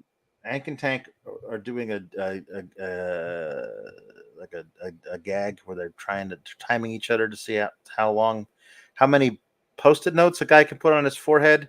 His very sweaty forehead. I didn't In a certain understand what amount was of time. happening here. I don't. They were doing some kind of, I don't know. Was it a TikTok challenge? I don't know. And Roxanne's like, "Get the hell out of here!" And then Jada Parker says, "I gotta tell you about my title match." It's like, yeah, a title match you might lose, said Jada Parker, and I was like, Jada Parker's here. I didn't know they were having a match. They did have a match, but she had a match, but it wasn't announced prior against the Great American Bash. Give us a full card. It wasn't against B Chin either. No, it wasn't. Because I guess that's over. They won a bunch of matches, and then they won the last one, the mixed tag, and now it's over because the OC won, so they're done, I guess. I guess, but they kind of hinted that was going to continue. So they did, but yeah. Jada Parker defeated Kendall Gray. There was some confusion in the Discord about whether or not there were 2 D's in Kendall. No, it's just that the font makes the N look like a D, and it's a really bad idea. I didn't notice that. Yeah. Kendall Gray is Kendall Great. She can throw everybody around. Here's a little thing. Here's a little thing that makes me angry. During the match, Miles Bourne, who, if you remember, was suplexed by Kendall Gray last week. Correct. 2 weeks ago? I don't know. He walks down during the match and gets in the face of Carly Bright, who's out there supporting her friend Kendall Gray. Hey, now, this is a thing. I am saying a thing. I was told to come out here and make vociferous gestures. And meanwhile, Ren Sinclair is there saying, Miles, please come back to the thing. It's really nonsensical for you to be out here right now. We could easily handle this backstage. I don't know why we're doing this now. And then Kendall Gray gets out of her match to come and suplex Miles Bourne again. And I've never understood why wrestlers decide to take this particular time to handle a thing that's not at all related. It's not like he came down to attack Kendall Gray. He came down to ask Kendall Gray's friend a question, but with lots of gestures. Well, there's only 47 people backstage that they can talk to you about issues they have with other talent. So, yeah, that's a dumb wrestling trope, but it exists. Kendall Gray can hoop, though. We love that. She sure can. She's throwing out Saito suplexes and Germans and belly to bellies. It was great. And then she got hit in the ear with a butt. It's unfortunate, but she did get hit in the ear with a butt. She got hit in the ear with a butt. As is prone to happen when you're in the ring with Jada Parker. It is the way most of those matches end. It is, and that's a shame. Give me her versus Ivy Nile, please. You're doing nothing with Ivy Nile on the main roster. We don't even know if she's with the Creed brothers anymore. Yeah. I think she's running from that god awful theme. Yeah. But let Ivy and Kendall Gray do a thing. Whether or like put her in the no quarter catch crew and she's fighting with Ren Sinclair for that spot. The running butt does look better now because she's hitting the ropes like 3 times before she hits it. Yeah, that does help. A lot more speed. That does help. When she was just running at her, it was just like, oops, my butt. But now it like actually looks like it might hurt. I just wish it was a running knee lift. I still wish it was a running knee lift. It would be a lot more vicious. It looks more like a hip check, just not in the corner now that she's getting momentum off the ropes. Before it just looked like hey, here my butt is touching your head. But yeah, I want to see more Kendall Gray in matches. This is somebody that that it may be fun to look back on in like 5 years and go, remember when she was just like suplexing Milesy Roseborn and taking butts to the face? And now look at her. She's women's champion. You know what I mean? Like, honestly, I don't know how fast she'll improve. They're going to need to do a lot of creative work for me to buy that she hangs out with Carly Bright.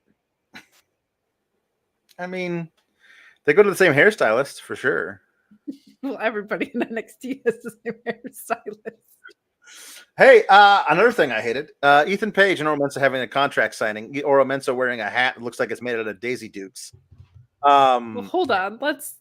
You're very harsh on fashion. I am. It looks like he took Daisy Dukes and then just put them on his head.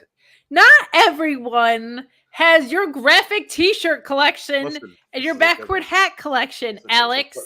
Some of us put Daisy Dukes on our heads and have fluffy referee sleeves. I like this. This is one of my favorites. That's pretty sick. It's pretty great. Yeah, the whole Ethan Page being bent out of shape by the 1, 2, 3 thing is just so sad to me. You know, if you were going to do a contract signing, the whole first segment just makes Ethan Page look more stupid. Yeah. And it's a good thing this wasn't in the ring because that would have just been interminable. So like doing it backstage in Ava's office, it was quick. It was over. They shut it down. I would like more of that. I would like more contract signings. I would like ones that make more sense, but I would like more. If you have a contract signed for one event, you kind of should have them signed for all events. And I'm not saying they all need to be on screen because I don't really like watching paperwork get done on my wrestling shows, but I do appreciate either references that contracts have been signed or stuff like this where it doesn't need to be a drawn out presentation of the ring. Like this was a better done thing. Yes, for sure. But they do the contract signing and Ethan Page versus Ora Mensah. I think a lot of people are assuming Noam Dar comes back next week. That would be neat.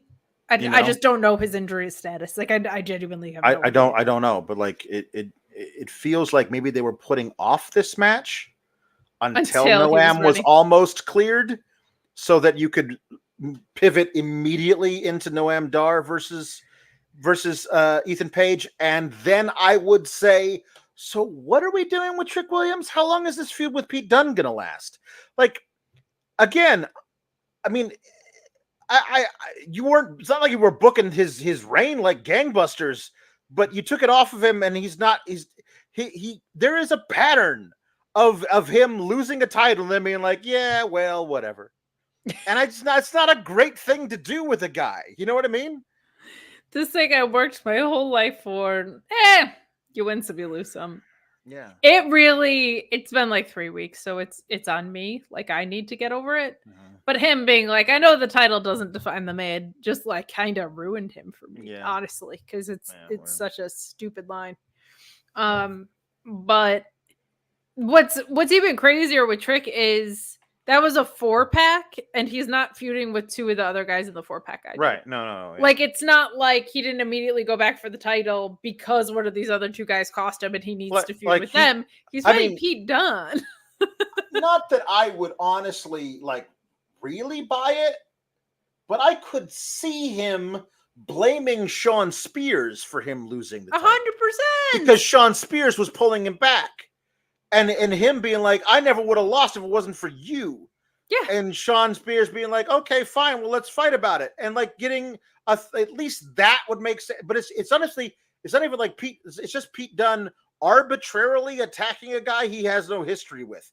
Again, the Pete Dunne and Trick Williams match, when we eventually get to it, I'm sure will be wonderful. But however, like it just feels like you just dropped in Pete Dunne for no reason. I'm okay with arbitrary Pete Dunne, but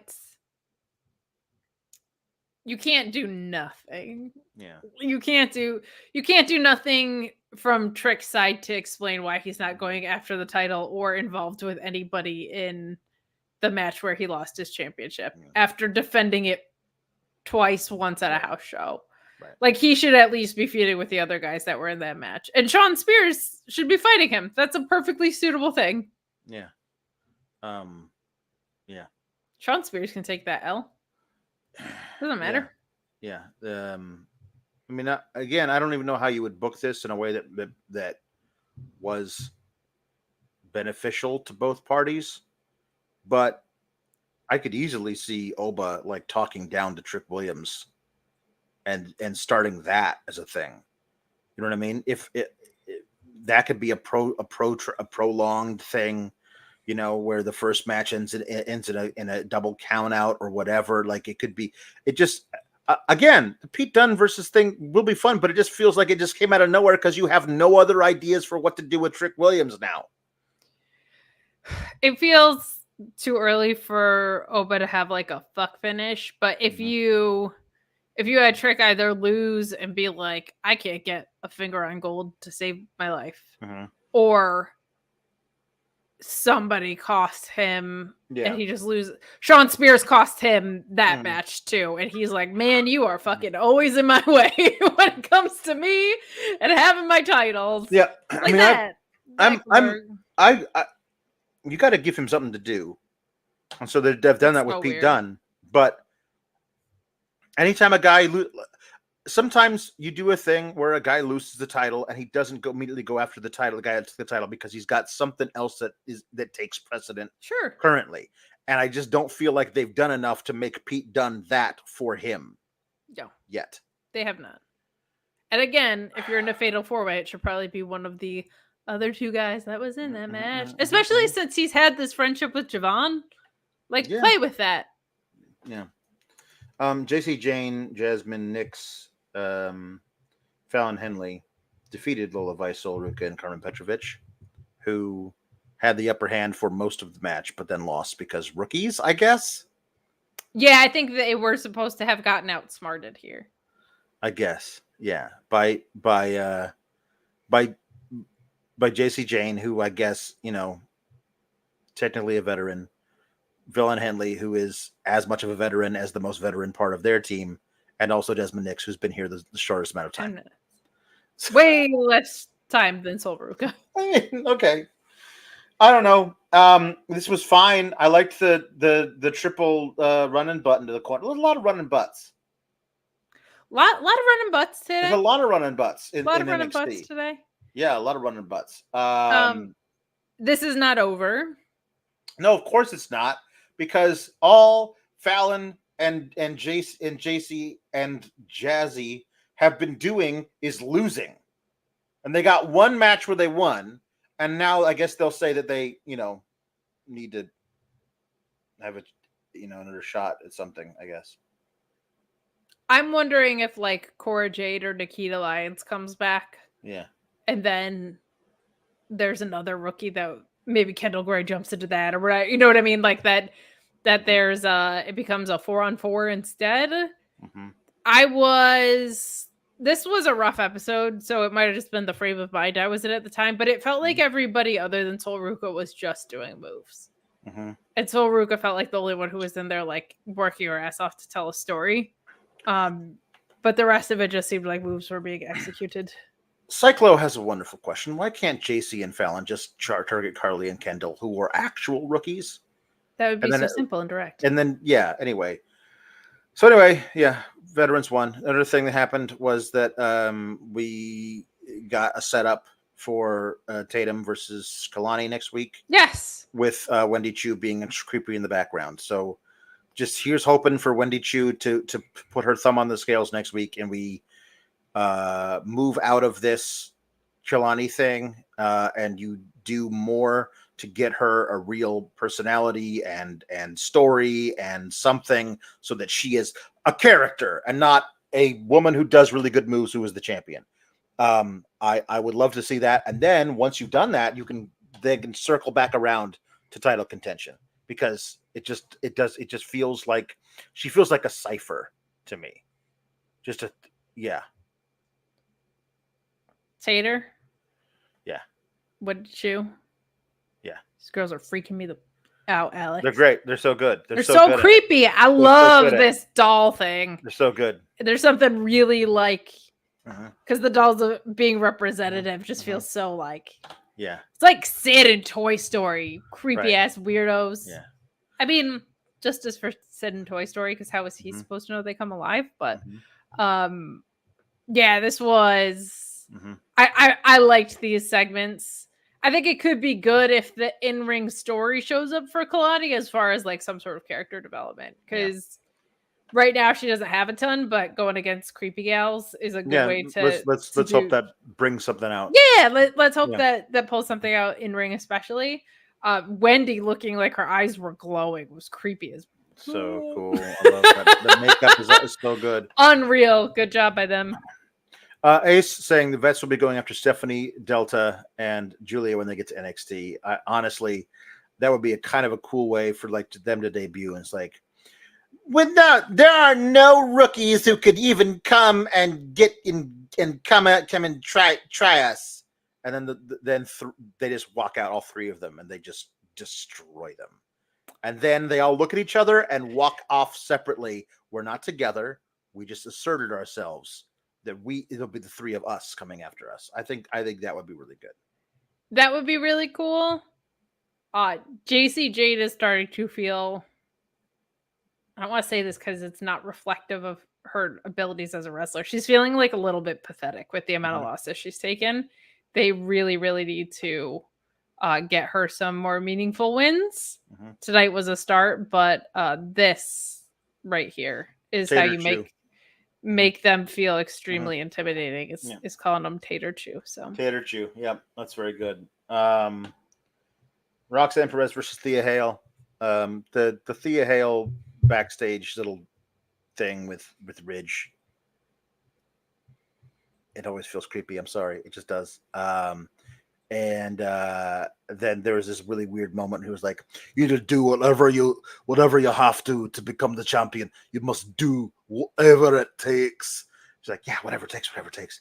And then Andre is like, "Whatever it takes?" Like, "Yes, whatever it takes." And I was like, "Oh, okay. So she's gonna blatantly cheat at the direction of Ridge, and Andre Chase won't like it." No, none of that actually happened. No, I mean, it was a good match, and really good match. The only part of it that was Roxanne being underhanded was like a thumb to the eye, which happens in every match. So like, it wasn't like there was a serious cheating going on by Roxanne, but it was really, really good. I love her trying to get her to tap out in the crossface, rolling back into the ring and being like, "You know what? Screw this. I'm just going to knock you out." And hit her with a pop rocks. I thought that was excellent. Thea Hale's improved tremendously. I think the gimmick sucks. I've always thought the gimmick sucks. I think that she is really, really good in the ring, and that everything else around serves to belie that fact. So we forget when she gets in there with somebody who's this good, and we're like, "Oh, it's not just let me fart around for 5 minutes and apply a Kimura." No, you're really good. But the character isn't allowed to be really authentically good because you have to be this crazy girl. And I feel like you need to just get rid of all that crap and just be a really great wrestler. I'm sorry that like that's what I want out of my wrestling is for all wrestlers to be the best wrestler they could possibly be. Oh, careful. Next thing you know, you're going to be advocating that there's more wrestling on your television program than like 12 minutes, and the world will come after you. I know. This was a really, really good showing for her. I loved that ending spot too of the Fujiwara armbar into the STF and Roxanne getting continually pissed throughout the match. I thought was good. I felt like it could have used, and it was a really great match, and I felt like it should have main evented. It was probably the strongest thing on the show. So all of those things being acknowledged. It could have used more story on Thea Hale's side. Like it could have used that what you said with Rich Holland coming into play a little bit. It could have used, and I don't want a ton of interference, but Thea Hale being forced to make certain decisions about what lengths she's willing to go to try and win the title is something that didn't really come across here that probably should have. So that's frustrating. Chase U, I know you hate it. It's certainly not my favorite, but we are certainly at a point where the sum of the parts is greater than the whole, which is to me the test of is a faction successful is the whole greater than the sum of the parts, because otherwise what are you doing? These people could just go off and be whatever. So when I look at I mean obviously the bloodline, right? Like for sure that did wonders for everybody involved, still is. When I look at my favorites in TMDK, they are better as a faction. I feel like Duke Hudson would be better off as a single star. I think Thea Hale would be better off as a single star. So I don't feel that the sum is greater than the whole of the parts. The parts are better. And that is symptomatic of either bad creative or unsupportive creative. And I feel like we have both. But really, really, really strong showing from Thea Hale. She can go. She's grown a lot. I just would have liked to see more of the story come into play from Thea Hale's perspective and not outside interference bullshit. Right.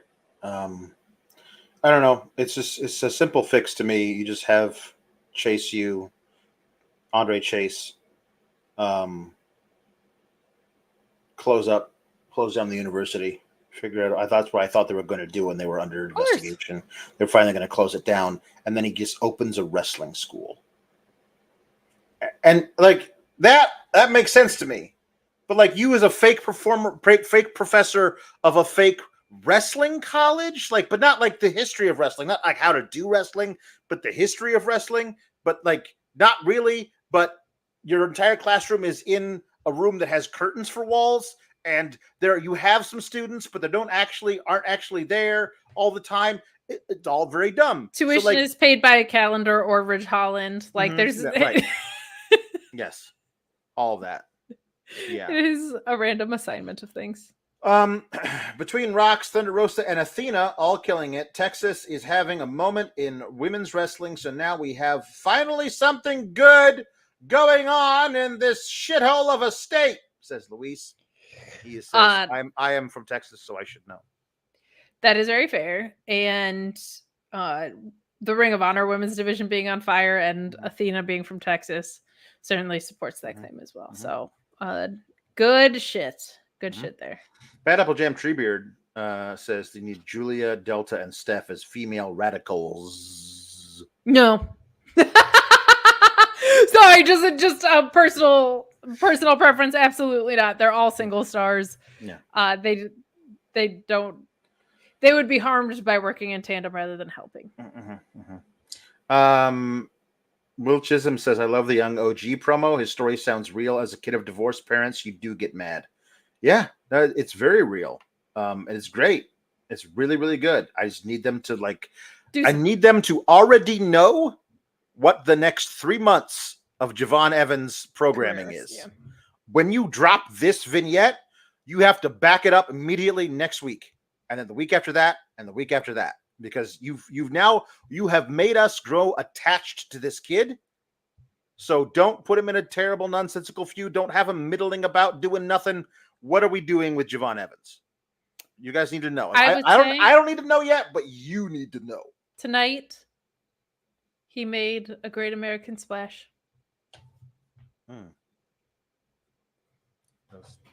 Delta sickos are growing. I love to see this. Thank you. Second Lieutenant Colonel photo. She's incredible. If you want to find out more about Delta, watch her Iron Woman match with Jess Troy. It is brilliant. You will love it. Luis recommending the song that Joe Hendry wrote for Alexander Wolf when he was going by Axel T-shirt. It was phenomenal. Okay, I'll take your word for it. There we go. Puns.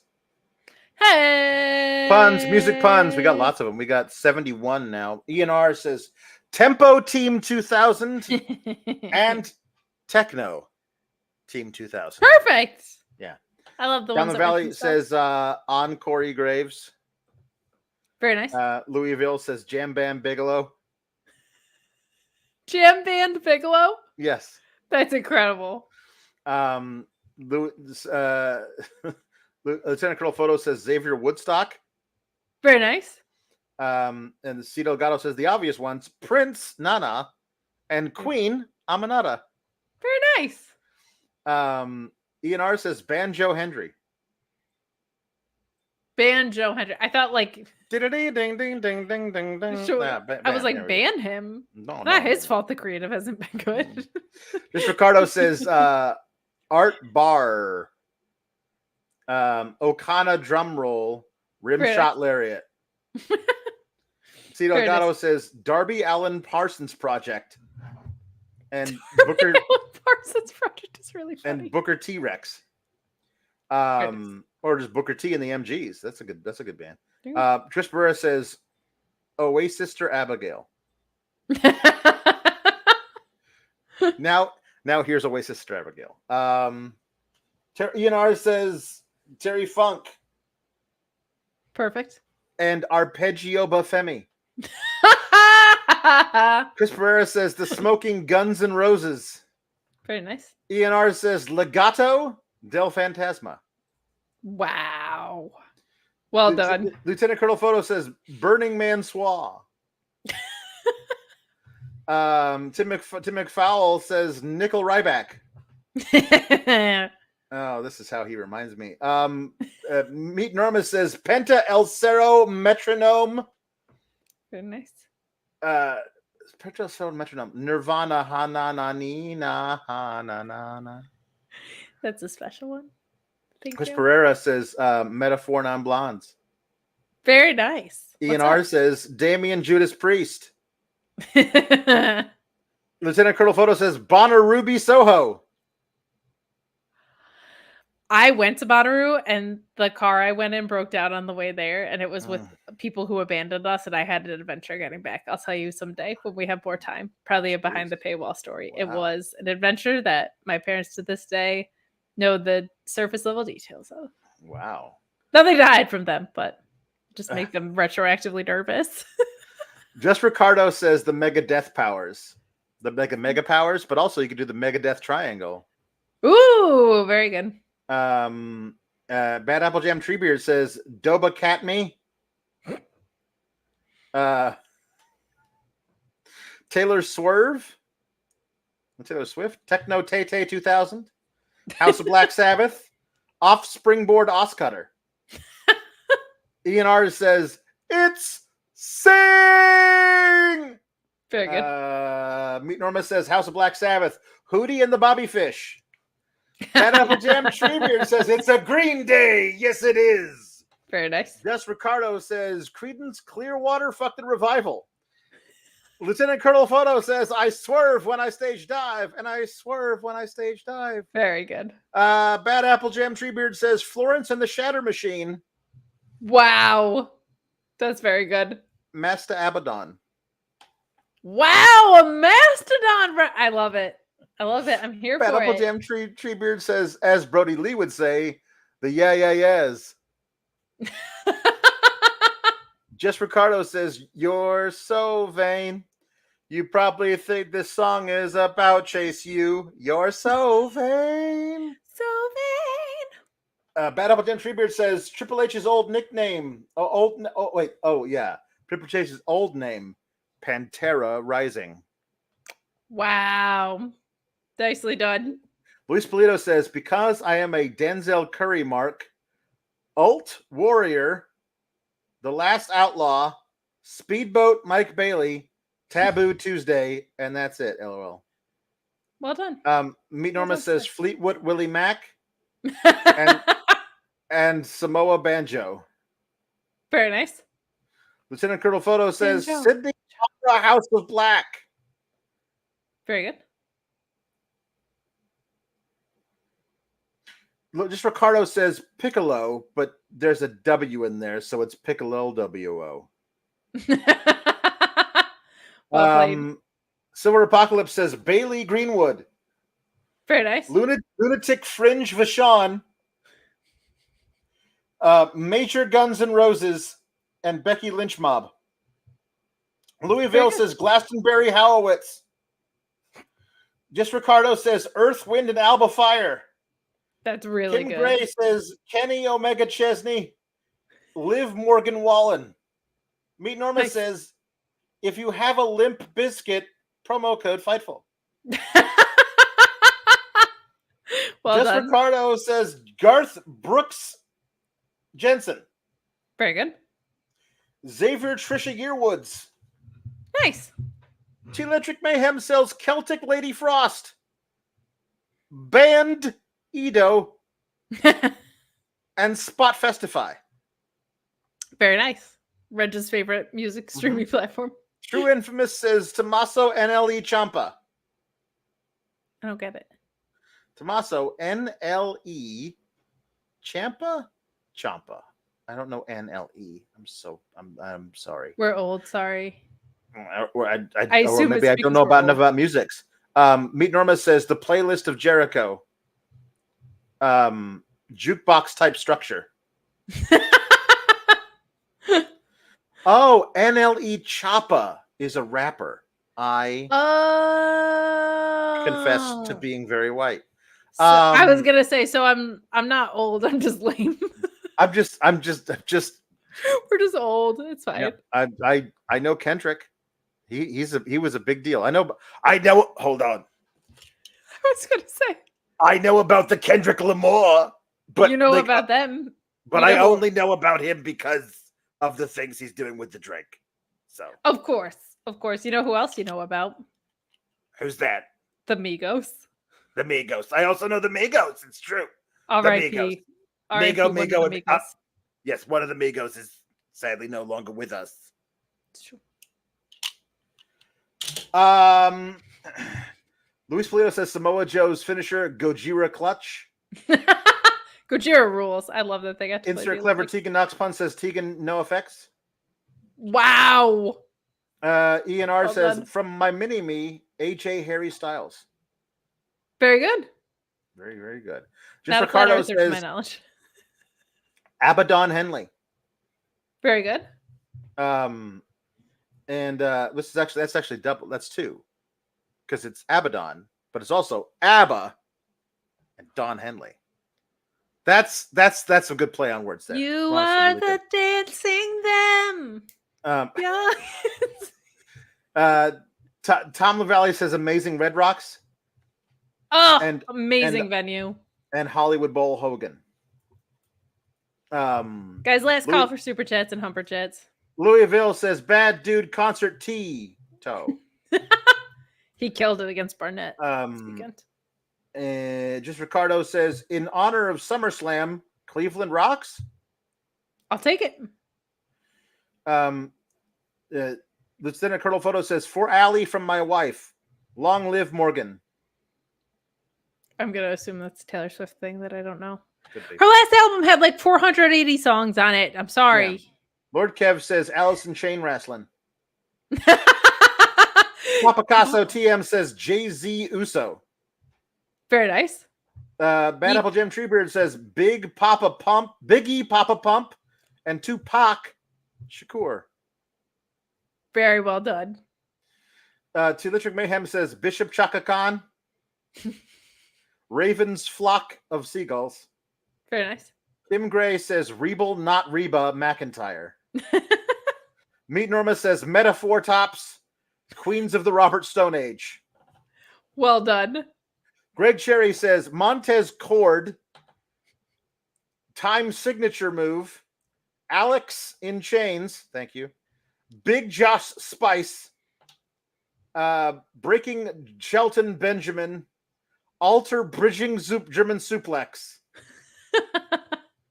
He says, sorry for the lack of puns, getting a new job with a big pay raise. Love yins. You don't apologize at all. You don't have to apologize, but if you're getting a big pay raise, you should be spending more money on puns. Once the checks start rolling in, I want to see more puns. Come on. Just Ricardo says House of Blackhawk and Diamond Cutter Rio. Meat Norma says the Butcher and the Blade and the Bad Bunny. I miss Bad Bunny on programming, dude. And Bobby Fish. With a PH? Yeah. Hell yeah. These are really good. Just Ricardo says, last one. This is from Kim Gray. Billy Ray Cyrus, the Virus. Well done. Chris Pereira says Bob Marley and the Walters. True Infamous says Sky Blueface, Marshmallow Haze, and Coolio Rush. Very well done. Chris Pereira says 619-inch nails. Booyaka. Booyaka, 619-inch nails. 619-inch nails. Just Ricardo says Ed Sheeran drop Brainbuster. Very nice. Chris Pereira says Charlie XCX Pac. Kim Gray says Toby Keith Lee. Lieutenant Colonel Photo says the artist formerly known as Prince Nana. Just very Ricardo good. Says Keith Urban Lee was right there too. There you go. That's very good. Sure. Cam Watson says Will Osfest spray. Nice. Meat Norma says the Mamas and the Big Papa Pumps. Stereo Oba Femi. So C Delgado 6 says Chapel Rowan Reigns. Very good. And hip. T Electric Mayhem says Anthony Kajagogo. Lieutenant Colonel Photo says Jerry the King Lollapalooza. Very nice. Louisville says Takeshita 6'9". I think that's how you say it, 6'9". Like the rapper, yes. Yeah. There you go. Thank you. I'm good. Bad Up Gem Treebeard says the All In Brothers. Very good. And the Bee Gees. The Bee Gees, excuse me. Okay, I was gonna say. I was waiting for it. Insert clever Tegan Knox pun says Tegan and Sarah Knox. Was that one too obvious? Not at all. Ian R says the Headbangers, Thrasher and Mosh Pit. Very nice. Love Fro says Real Big Bobby Fish and Brain Buster Rhymes. Very good. Gregory Liverpool says Motor City Machine Guns and Roses. Very nice. And Papa Casso says Fleetwood Willie Mac. Very good. I think we had two of those, but excellent. Yeah. Very good. I'm also going to pull up this one, which is just the Eras Tour of the Islands. Very like, good. I can't. That was so good. And so made for me and the Ceases. Bad Apple Gem Treebeard says, Kate, when you go to All In, you better go on the Wrestle Talk show and their board game show. Need to see you do Survival Series. I wish I was going. Finances have dictated otherwise, but I will get my comeuppance against Tom Campbell at Wembley Way someday. Yeah. Paul Elizabeth, your dad, says, greetings, SGS, Supermod, Team Kalex, Council, Sisters, Lieutenant Photo, and JW Pringle. As we Northern Hemisphere types endure the searing heat of the dog days of summer, let us remember the wisdom of keep cool, gabagool. And also with you, Dad. Thank you. Also with you. Okay. We got some jukeboxes. You don't have any. Yes.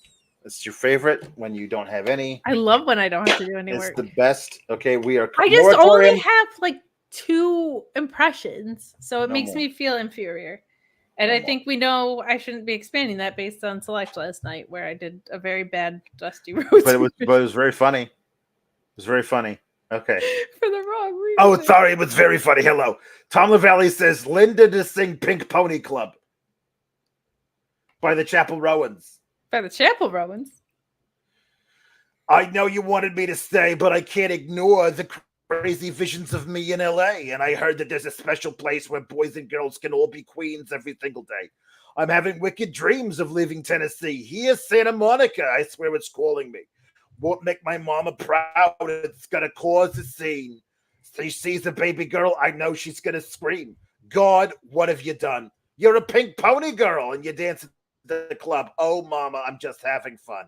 On the stage in my heels, it's where I belong, down at the Pink Pony Club.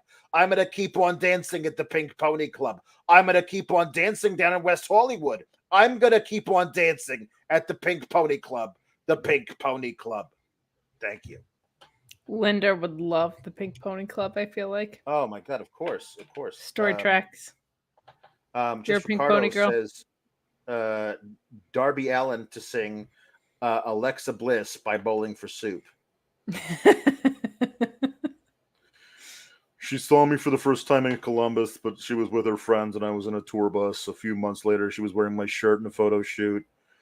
I didn't even know she was famous. How could someone so pretty be so dangerous? She's only 5 tall, maybe 5'2" in her wrestling boots. And I can hear her. She can even sing. She's the champ of everything. Hey, why can't every girl be more like Alexa Bliss? Why couldn't a chick on TV make me feel like this? She's got a finishing move called Twisted Bliss, and it's on my heart. It's caught in a sleeper hold. Whoa, oh, why can't every girl be more like Julia Hart?